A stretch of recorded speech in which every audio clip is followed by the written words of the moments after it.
Déjà, Iroko Atlas, évidemment, elle reprend tout l'ADN d'Iroko. De la diversification, de l'opportunisme, l'absence de frais de souscription et évidemment capitaliser sur tout ce qu'on a construit sur l'investissement et l'asset management. Maintenant, Iroko Atlas, elle répond à un besoin à la fois exprimé par les conseillers en patrimoine, toi-même, et des investisseurs, d'être investis en dehors de la France, puisqu'il faut savoir qu'Iroko Zen est un espèce de tracker d'immobilier de l'Europe de l'Ouest, dans le sens où elle reproduit à peu près les volumes d'investissement en immobilier professionnel qui se passent en Europe de l'Ouest, alors qu'Iroko Atlas, elle assume justement l'absence d'investissement en France, dans le sens où elle profite encore une fois de notre légitimité sur les marchés plus lointains.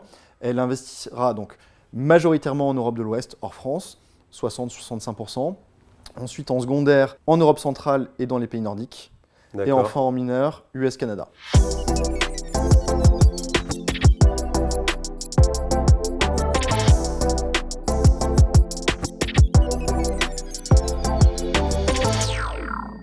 Alors, je suis ravi d'accueillir Pierre-Antoine Burgala, qui est le directeur général d'Iroko. Bonjour Raphaël.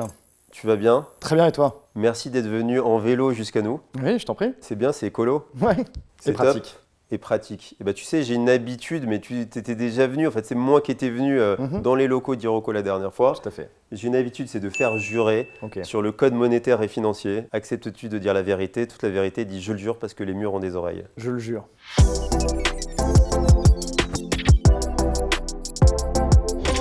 Eh bien, rentrons tout de suite dans le vif du sujet. Pardon, mais bon, je suis désolé. Je vais te demander une énième fois de représenter la société de gestion Iroko, mais qui évolue, qui grandit, qui grossit. Tout à fait. Donc, où en sommes-nous? C'est toujours utile parce qu'effectivement, elle a beaucoup évolué en 5 ans. Donc, c'est une société de gestion qui est spécialisée dans l'épargne immobilière. Et notre mission, c'est d'offrir des produits d'épargne fiables, sans commission de souscription et performants à nos épargnants en apportant de la pédagogie et à nos conseillers en gestion de patrimoine. Aujourd'hui, Iroko, c'est une société de gestion qui a beaucoup évolué, qui compte plus de 70 collaborateurs et désormais à peu près 1,5 milliard d'encours de gestion.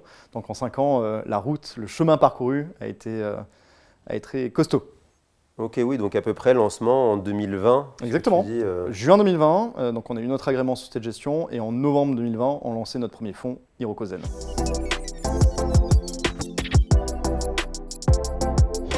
Alors maintenant, c'est ma question un peu plus Mireille Dumas, pour humaniser les personnes qui travaillent, comme me disait un invité, mais tout le monde ne connaît pas forcément Mireille Dumas, en tout cas pour certains. Est-ce que tu pourrais nous parler de ton parcours? Donc, qu'est-ce que tu as fait comme études? Nous, ça nous intéresse. Et ton parcours professionnel et tes activités au quotidien chez Iroko. Ok. Écoute, j'ai un parcours assez classique, puisque je fais une école de commerce.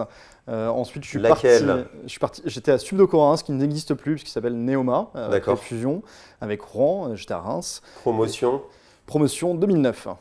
Donc, ça commence à faire un petit moment. Et ensuite, je suis parti tout de suite en finance. Alors moi, ma particularité, c'est que je suis sorti pendant la crise des subprimes, donc c'était pas le plus évident. Et j'ai commencé plutôt de ton côté, c'est-à-dire que j'étais en B2C, j'ai commencé en banque et banque privée. Chez Pictet, puis après Société Générale Private Banking. Ouais, donc plutôt quand même de la banque privée haut de gamme. Ouais, après un client est un client. Et par la suite, j'ai voulu revenir à quelque chose qui m'amusait davantage, donc plutôt la gestion d'actifs. J'ai fait un premier essai en valeur mobilière, plutôt côté action-obligation. Qui ne s'est pas passé comme je l'avais souhaité, mais c'était une bonne expérience. Je suis reparti à la Société Générale parce que j'avais gardé des très bons contacts. Là, j'ai été assureur, donc j'ai vu un autre pan de la gestion de patrimoine en faisant du B2B2C, donc spécialisé dans l'épargne et non pas assurance, prévoyance, etc.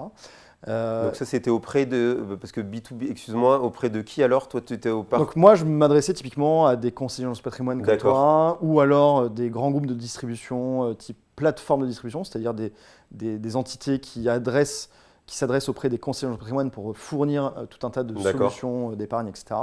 Et je suis quand même revenu à mon premier amour de la gestion d'actifs. Tu veux revenir à ces premiers amours. Exactement. Et cette fois-ci, en touchant pour la première fois à l'immobilier. Et je suis parti chez Swiss Life Frame.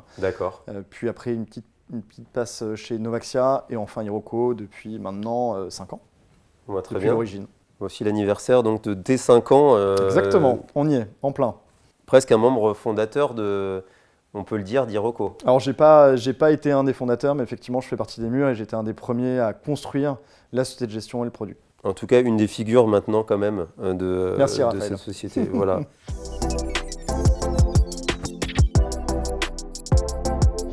Maintenant, c'est ma question. Kesako, Hiroko Zen, on la connaît bien, mais ce pourquoi on se rend compte aujourd'hui, c'est Hiroko Atlas. Ouais. Est-ce que tu pourrais revenir, parce que Hiroko Zen fonctionne très bien, Oui, effectivement. et du coup, pourquoi avoir lancé un nouveau fonds?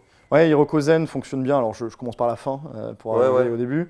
Hiroko Zen fonctionne bien. Elle collecte effectivement entre 35 et 50 millions d'euros par mois. Donc, elle a une collecte qui est très dynamique, qui est autoréalisatrice dans le sens où ça nous permet aujourd'hui de profiter du cycle de marché qu'on connaît actuellement et donc de constituer un parc immobilier qui offre des perspectives de flux très intéressantes avec des rendements élevés sans pour autant faire de contrepartie sur ces risques. Et alors, pourquoi je le rappelle ça? C'est que à la base, Hiroko Zen, c'était une SCPI qui n'avait pas cette identité initialement, puisque, comme je te le disais tout à l'heure, quand j'ai présenté la société de gestion, on l'a lancée en novembre 2020. Or, novembre 2020, on était dans un contexte tout autre. Déjà, on sortait du Covid, où on était encore en plein dedans, et on était encore dans un environnement de taux bas, où la planche à billets marchait à plein. Et nous, on a lancé une société de gestion et une SCPI dans un environnement très concurrencé, où les gros d'hier ne sont plus tout à fait ceux d'aujourd'hui. Et donc pour exister, on avait fait des choix assez puissants sur Hiroko Zen. C'est-à-dire qu'on était une SCPI avec une thèse d'investissement très granulaire. Donc on achetait tout petits actifs hors des radars des institutionnels traditionnels, ce qui est un peu moins le cas aujourd'hui. Mais effectivement, quand tu achetais du 2 millions d'euros pièce sur une SCPI à l'époque, on était assez peu nombreux, ce qui est un peu moins le cas aujourd'hui. On était aussi à contre-courant de ce qui se pratiquait beaucoup, c'est-à-dire que encore dans les années 2020, la mode c'était plutôt SCPI très thématique. Donc j'achète du commerce, j'achète de la logistique, de la santé. Pourquoi? Parce que c'est lisible et ça donne une teinte particulière à la SCPI. Le fait est que le Covid a quand même montré que, mine de rien, une SCPI est censée vivre 99 ans et que tu ne peux pas avoir raison indéfiniment. Et donc pouvoir te laisser la possibilité de passer d'une classe d'actifs à l'autre, en tout cas de surpondérer ou sous-pondérer un secteur d'activité en fonction du momentum de marché, c'est pas complètement idiot. Donc cette SCPI, elle avait une teinte plutôt high yield, au rendement, pour exister face à ses petites copines.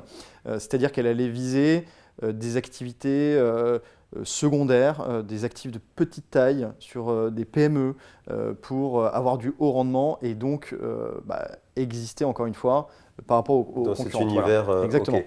Donc on a fait une jolie performance, et je vais en venir au but. On a fait une jolie performance, puis 2. On a systématiquement battu notre objectif de rendement non garanti de 5,50. Alors évidemment, les performances passées ne préjugent pas des performances futures, je dois le rappeler. Néanmoins, on s'est retrouvé avec énormément de collectes à absorber dans un moment où il y a une remontée des taux très brutale et le bras de fer entre l'acheteur et le vendeur s'est complètement inversé. Pour être un peu plus clair dans ce que je dis, c'est que initialement, quand tu étais vendeur, tu avais le pouvoir. Pourquoi? Parce qu'il y avait une pénurie d'offres par rapport à la capacité de tout le monde à acheter. Et donc, quand tu as plus de compétition dans un marché, c'est l'offre et la demande, ça vaut plus cher. Du jour au lendemain, on s'est retrouvé à avoir, nous, beaucoup de collectes et des acheteurs qui avaient disparu et des vendeurs qui étaient distress, en délicatesse et qui souhaitaient vendre. Qui avait la petite goutte au front. Et donc, on a un peu switché sur notre thèse d'investissement et la SCPI, malgré elle, mais c'est plutôt une bonne chose, c'est patrimonialisé. Aujourd'hui, on achète meilleure qualité, meilleur rendement et ça continue. Voilà. Hiroko Atlas. Donc c'est devenu la petite dynamique est devenue un peu plus grande, établie avec des actifs qui ressemblent un peu. Elle s'est repositionnée en SCPI patrimoniale, si on peut parler comme ça.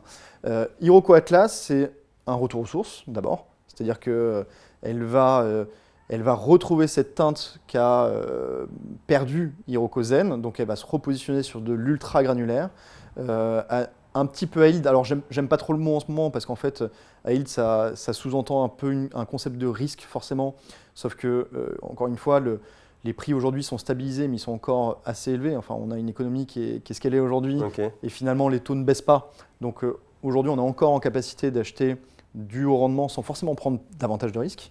Mais donc, elle se repositionne dans ces marchés-là. Et ensuite, c'est aussi l'explication, c'est aussi une simple évolution de ce qu'est la société de gestion. On l'a dit, aujourd'hui, on gère à peu près 1,5 milliard. On a 70 personnes. Ça fait 5 ans. Et on s'est construit rapidement, mais posément, dans le sens où au début, on était investi 100% en France sur Hiroko Zen, puis après, on a ouvert l'Espagne, on a ouvert l'Allemagne, on a staffé l'équipe immobilière. Aujourd'hui, il y a 20 personnes qui travaillent à l'IMO chez Hiroko, ce qui est beaucoup pour une jeune société de gestion. On a ouvert l'an dernier Hiroko Iberia, qui est notre filiale d'asset management et d'investissement en Espagne, bientôt on ouvrira les Pays-Bas, bientôt le Royaume-Uni. Bref, ça nous permet aujourd'hui de nous positionner sur d'autres pays de manière beaucoup plus structurée qu'auparavant. Alors maintenant que tu m'as fait une belle genèse sur Iroko Atlas, est-ce que tu peux me présenter plus succinctement les caractéristiques de la SCPI, vos choix réels? Déjà, Iroko Atlas, évidemment, elle reprend tout l'ADN d'Iroko. Qu'est-ce que j'appelle l'ADN d'Iroko? C'est de la diversification, de l'opportunisme, l'absence de frais de souscription, qui est un élément fort, et évidemment capitaliser, c'est ce que je disais précédemment, sur tout ce qu'on a construit sur l'investissement et l'asset management. Maintenant, Iroko Atlas, elle répond à un besoin, à la fois exprimé par les conseillers en patrimoine, toi-même, et des investisseurs, d'être investis en dehors de la France, puisqu'il faut savoir qu'Iroko Zen est un espèce de tracker d'immobilier de l'Europe de l'Ouest, dans le sens où elle reproduit à peu près les volumes d'investissement en immobilier professionnel qui se passent en Europe de l'Ouest. Alors qu'Iroko Atlas, elle assume justement l'absence d'investissement en France, donc elle n'aura aucun revenu. Aucun investissement en France, ça va plaire aux investisseurs. Exactement. Et dans le sens où elle profite encore une fois de notre légitimité sur les marchés plus lointains, elle investira donc majoritairement en Europe de l'Ouest, hors France, 60-65%. Ensuite en secondaire, en Europe centrale et dans les pays nordiques. Et enfin en mineur, US-Canada. Est-ce que niveau délai de jouissance, structure de frais, tu l'as un peu dit, on est pareil qu'Iroko. Est-ce que tu as encore 2-3 petits tips à nous donner sur ces choix? Effectivement, la logique de la structuration de frais n'a pas changé, c'est-à-dire qu'on n'a pas de commission de souscription. Nous, on estime que c'est vertueux, que ça aligne les intérêts entre le conseiller en gestion de patrimoine, l'épargnant et la société de gestion. Nous, on est payé, si on reste sur Iroko, uniquement pour notre bonne gestion, c'est-à-dire qu'on est payé à faire notre travail, acheter l'immobilier et le gérer. Point barre. En revanche, il y a deux petites différences. C'est le délai de jouissance, qui est un peu plus élevé que sur Iroko Zen, puisqu'il est à 4 mois, quand Iroko Zen est dans les meilleurs standards, puisqu'elle est à 3 mois. Pourquoi on s'est mis à 4 mois? Simplement un mois, il me semblait que c'était un peu plus. Non, c'est un mois. J'ai vu les sites, alors ils sont erronés. Heureusement que tu es là pour faire la police. Tu me rassures. Ouais, donc on est à 4 mois, effectivement, plein. Pourquoi on a rajouté un mois? Tout simplement parce qu'on va adresser des marchés pour parties qui sont moins profonds.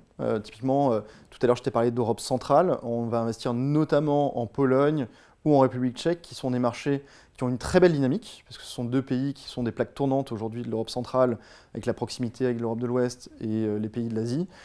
Néanmoins, il y a moins de volume d'investissement. Tu vois, la Pologne, c'est 5 milliards. La République tchèque, c'est à peu près 2 milliards. Donc ce mois-là supplémentaire va nous permettre de pas faire n'importe quoi et de saisir les bonnes opportunités. Et alors, attends, j'ai vu aussi que vous avez augmenté un tout petit peu les frais, puisqu'on se dit tout sur les frais d'acquisition. Donc, est-ce que tu as un petit mot là-dessus? Là aussi, ça va avec ces mêmes contraintes, c'est-à-dire que les marchés sont plus difficiles à adresser, nécessiteront aussi des partenaires locaux, nos implantations locales. Donc ça a un coût. Et donc, on a effectivement augmenté notre commission d'acquisition de 3 à 4% pour Iroko Atlas. Et dernièrement, alors après, fruit de la maturité acquise sur Iroko Zen, qui voulait aussi attirer la lumière et la collecte, j'ai vu aussi que la pénalité pour la durée de détention a augmenté et qui se range et qui s'aligne un peu sur ces j'aime bien comme tu le présentes parce que c'est exactement ça. C'est-à-dire qu'avec Iroko Zen, on avait essayé de faire un patchwork de tout ce qui pouvait être super dans une SCPI. Si vraiment on devait concevoir le produit le plus sexy, en tout cas sur le papier, c'est ce que je me disais. Il n'y avait aucune limite. Délai de jouissance court, dividendes mensuels, etc. Des frais de sortie anticipés très courts. La réalité, c'est qu'on a du recul sur Iroko Zen et qu'on voit à 5 ans qu'on n'a pas de sortie massive de notre véhicule. Bien au contraire, je te le disais, on collecte entre 35 et 50 millions d'euros net par mois. Donc, on n'est pas du tout dans une dynamique où on se dit mince, notre liquidité. Néanmoins, en fait, ces 3 ans, c'est très arbitraire. Et donc, 5 ans, on se remet dans le marché. Et ça nous semble cohérent par rapport à l'objectif aussi de rendement long terme de la SCPI. Il faut savoir que Iroko Atlas, en investissant hors France et en allant un peu plus à l'Est et éventuellement aux US, Canada, elle prend quand même un risque supérieur, donc éventuellement une performance potentielle supérieure aussi. Mais donc, on va en venir dans 2 secondes. On a un objectif de détention plutôt à 10 ans, quand Iroko Zen est plutôt à 8 ans. Et donc, avoir une pénalité de sortie les 5 premières années, plutôt cohérent par rapport à cette durée de détention recommandée. Iroko Zen est à 3 ans pour ceux qui n'auraient pas tout à fait suivi pour rappel.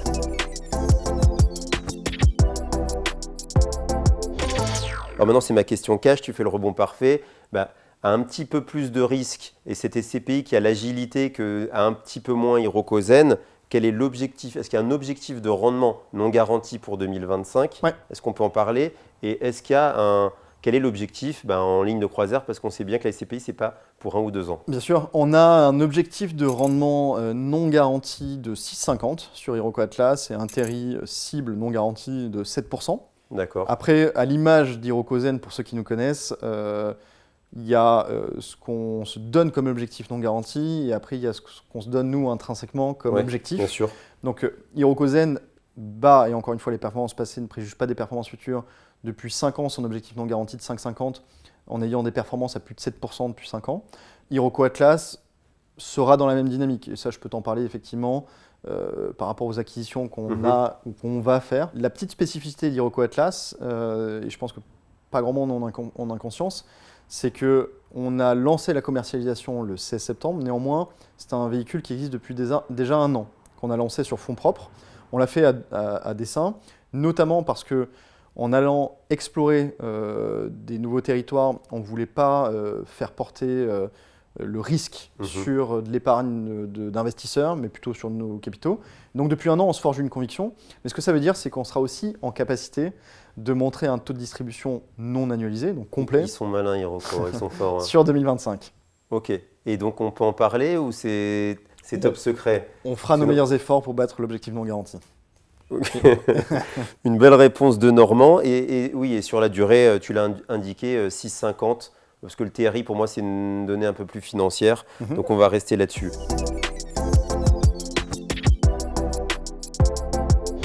Maintenant, question vérité. Vous avez lancé là une première phase sponsor il y a quelques semaines sur une SCPI sans frais avec moins 9% de décote. Ouais. On n'a pas très bien. Pourquoi ce choix? Pourquoi ce choix? Donc je te dis, la SCPI existe depuis 1 an. On commençait à avoir un catalogue d'actifs à acheter à disposition côté investissement assez fourni. Et donc on avait le souhait d'accélérer très fort sur nos acquisitions. Okay. Donc on a souhaité être récompenser et être engageant, en fait, récompenser les premiers investisseurs qui nous font confiance sur la SCPI.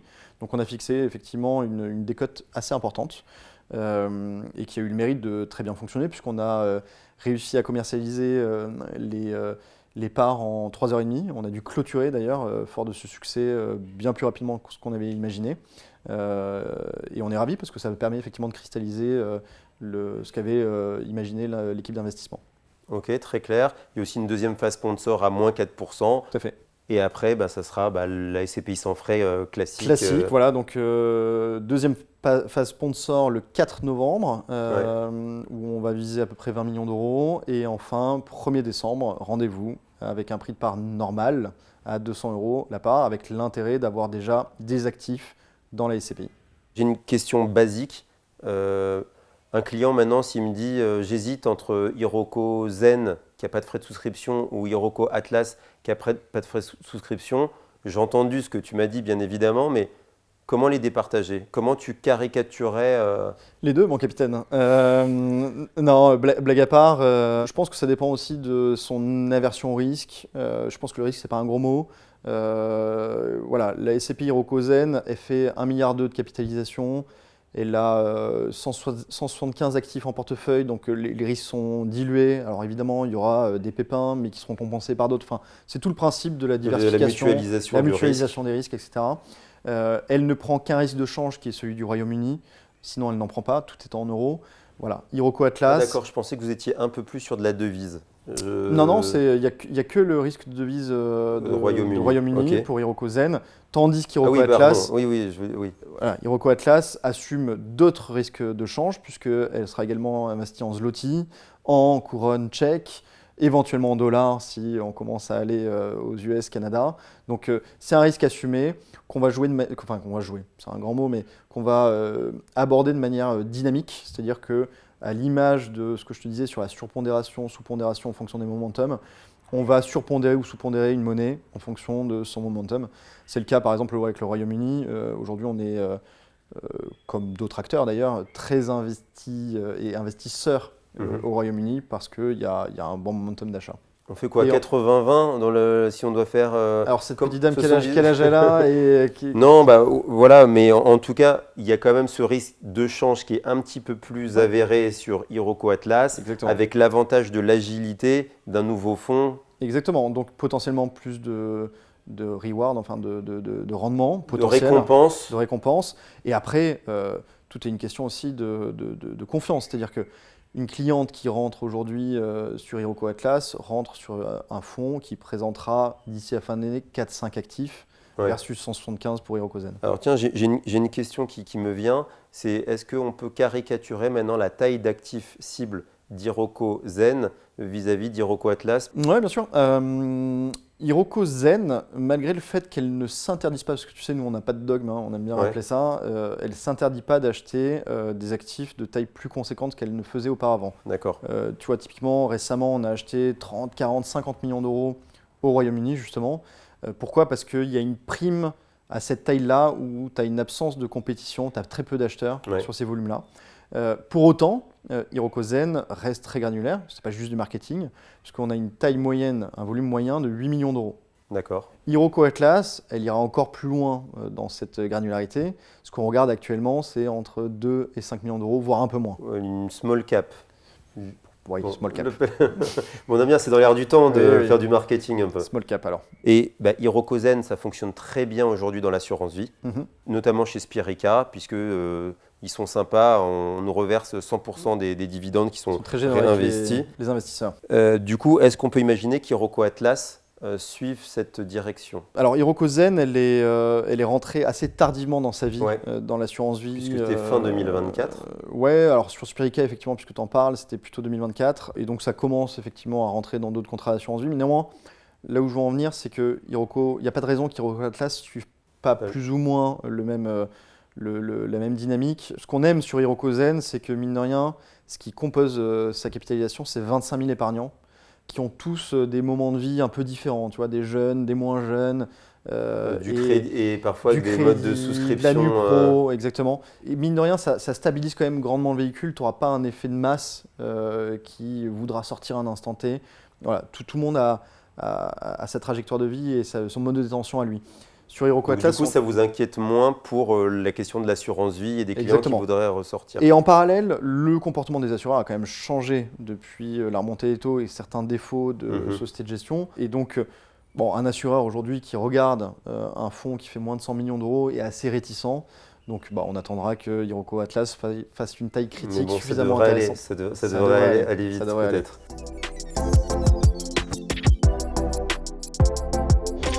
Bon, allez, maintenant, on lève le capot d'Iroko Atlas. Il y a déjà eu au moins une première acquisition, au moins. Qu'est-ce que tu peux nous dire en actif bien emblématique de cette jeune SCPI? Alors, emblématique, mais pas nécessairement sexy. C'est important de le rappeler. Iroko Atlas, ce n'est pas une SCPI qui a vocation à avoir des actifs plaquettes. Je pense que c'est important de le dire. Donc, le premier actif qu'on a... Il y avait Jérémy Rousseau chez Kenos qui disait « ce qui est moche est rentable ». Vous disiez la merde, ça rapporte. Pourquoi pas? Alors la merde, je ferme une parenthèse. Voilà. Mais en tout cas, c'est un clin d'œil. Mais c'est un bon clin d'œil de Jérémy. Et en tout cas, le premier actif, on est allé entre guillemets à la facilité, c'est-à-dire, et ça va dans le sens de ce que je disais tout à l'heure sur le fait qu'aujourd'hui les équipes d'investissement sont très structurées, on est identifié, on a un acteur identifié. On profite aujourd'hui de la traction d'Iroko Zen pour Iroko Atlas, notamment sur les marchés d'Europe de l'Ouest, dans le sens où tu vois le premier actif qu'on a acheté. C'est une queue de programme de promotion pour à peu près 2 millions, un peu moins de 2 millions. C'est un Tesco à Dublin avec un 15 ans ferme. Que de programme. Attends. Tu as un promoteur qui a fait tout un programme avec de l'habitation, du commerce, etc.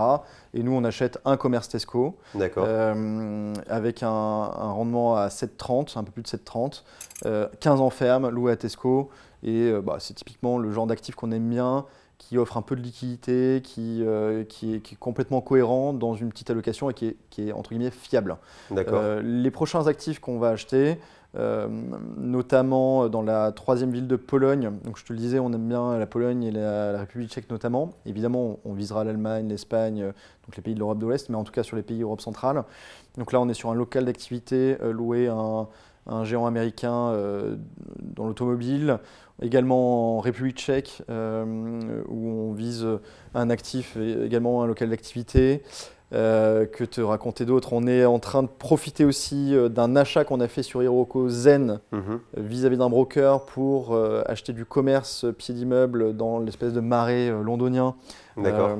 Et ça, le broker se force entre guillemets à le faire parce que, encore une fois, il y a cette traction d'Iroko Zen. Et c'est un actif qui fait 1,3 million, donc c'est tout petit. Hein, Ah oui, c'est tout petit. c'est ce genre d'actif que vous retrouverez demain dans Iroko Atlas.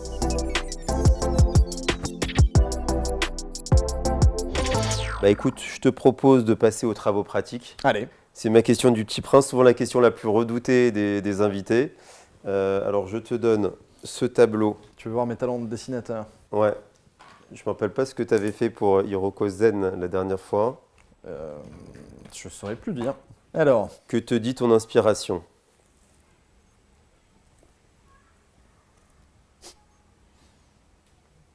Déjà que je dessine extrêmement bien. On n'a pas des grands artistes hein, dans l'immobilier et dans la pierre papier. Hop.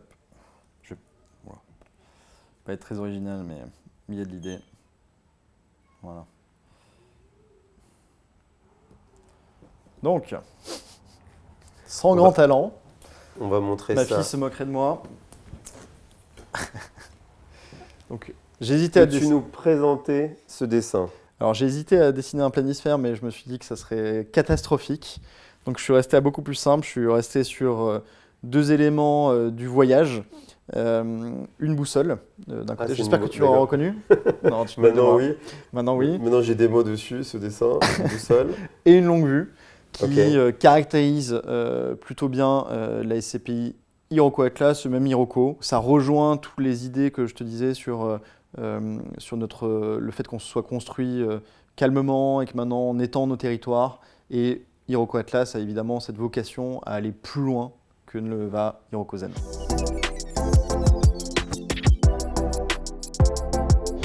Alors du coup, fort de ce dessin, comment tu résumerais en une seule phrase, c'est ma question punchline, la SCPI Iroko Atlas? Alors je peux te le résumer par une citation et un cadeau, parce que je suis extrêmement malin. Donc écoute, je suis ravi de t'offrir ça. Donc c'est un porte-passeport qui va plutôt bien avec Iroko Atlas. Et donc on a une phrase de Saint-Exupéry, un esprit libre ne connaît pas de frontières. C'est beau, en plus j'ai mon petit cadeau, donc c'est parfait. Voilà. S'il y a des clients aujourd'hui qui s'intéressent à Iroko Atlas, on va parler parce que là il y a une deuxième phase sponsor, mais qui va être très vite absorbée. C'est quoi le minimum? C'est quoi le prix d'une part et c'est quoi le minimum? Parce qu'avant, il fallait mettre 5 000 €. Alors voilà, dans la stratégie, voilà, on en est où? Toujours. Donc chez Iroko, c'est effectivement 5 000 € minimum, sauf on aime 5 000 €. phase sponsor où c'est 25 000 €. Mais effectivement, sur les parts normales, c'est 5 000 €. On aime bien le 5 000 € chez Iroko. En fait, il a un double intérêt. Alors déjà, ce n'est pas une contrainte technique parce que sur Iroko, on a une expérience utilisateur qui est plutôt, qui est excellente même, où on a fluidifié énormément de choses en back-office, conformité. Donc ce n'est pas un sujet technique ou d'absorption de nombre de dossiers. C'est aussi une question d'engagement demandé à l'investisseur. Tu vois, on parlait des pénalités de sortie anticipées. Le montant, c'est également un moyen de s'assurer que l'argent placé par l'épargnant est aussi c'est fait en connaissance de cause et c'est pas anodin. Voilà. C'est un peu pour responsabiliser l'investisseur. Exactement. Ok, voilà, tu vois, c'est bien de se parler.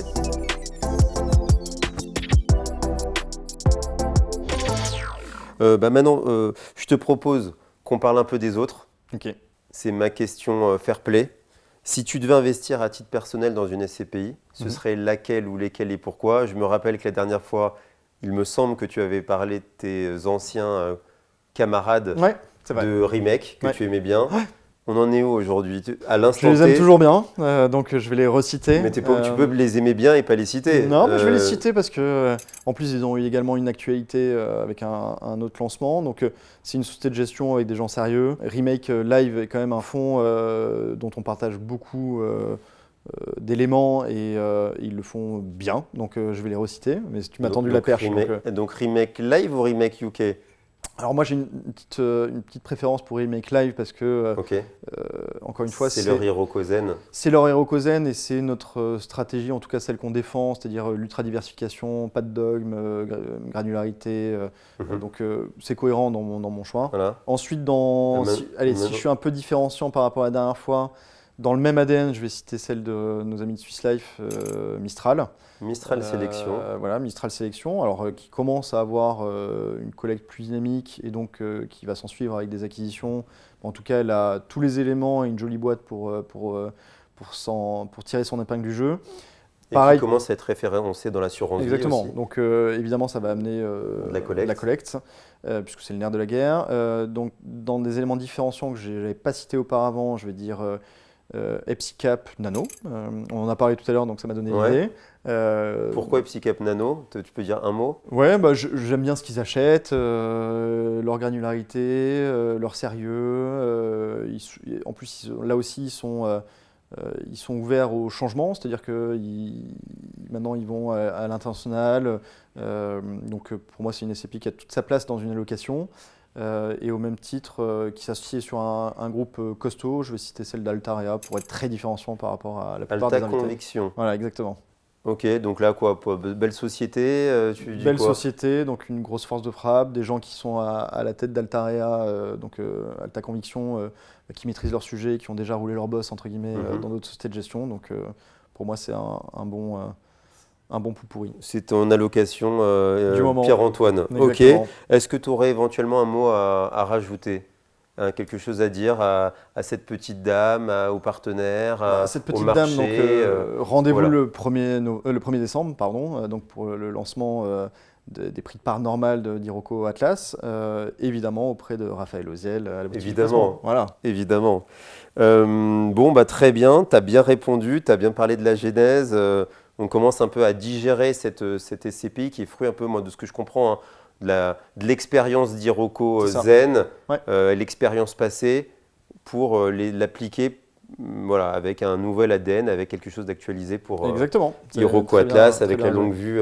Voilà. Et la pour aller boussole plus très loin. bien faite. Pour aller Et plus très loin. bien faite, évidemment, et toujours 5 000 € pour responsabiliser l'investisseur. Très bien ça. Voilà, très bien. Alors maintenant, bah, ma question, je me rappelle plus les bonbons que tu m'avais dit. Je pense pas que c'était les mêmes, mais c'est quoi les bonbons que tu préfères? Alors, je suis pas très bonbon, mais je t'ai demandé des têtes brûlées. Voilà, tu as fait. Parce que c'était plus pour le clin d'œil que pour ma passion pour le bonbon qui est assez modeste. C'est pour mais- ta fille alors? Alors C'est ma pour fille qui, aime bien, de toute façon elle aime tous les bonbons comme tout enfant, mais je trouve que alors Iroko, c'est voilà, pas des têtes brûlées c'est quand pas même. des têtes brûlées, mais je trouvais que c'était un joli clin d'œil au fait qu'on est tout le temps fin, qu'on se remette en question.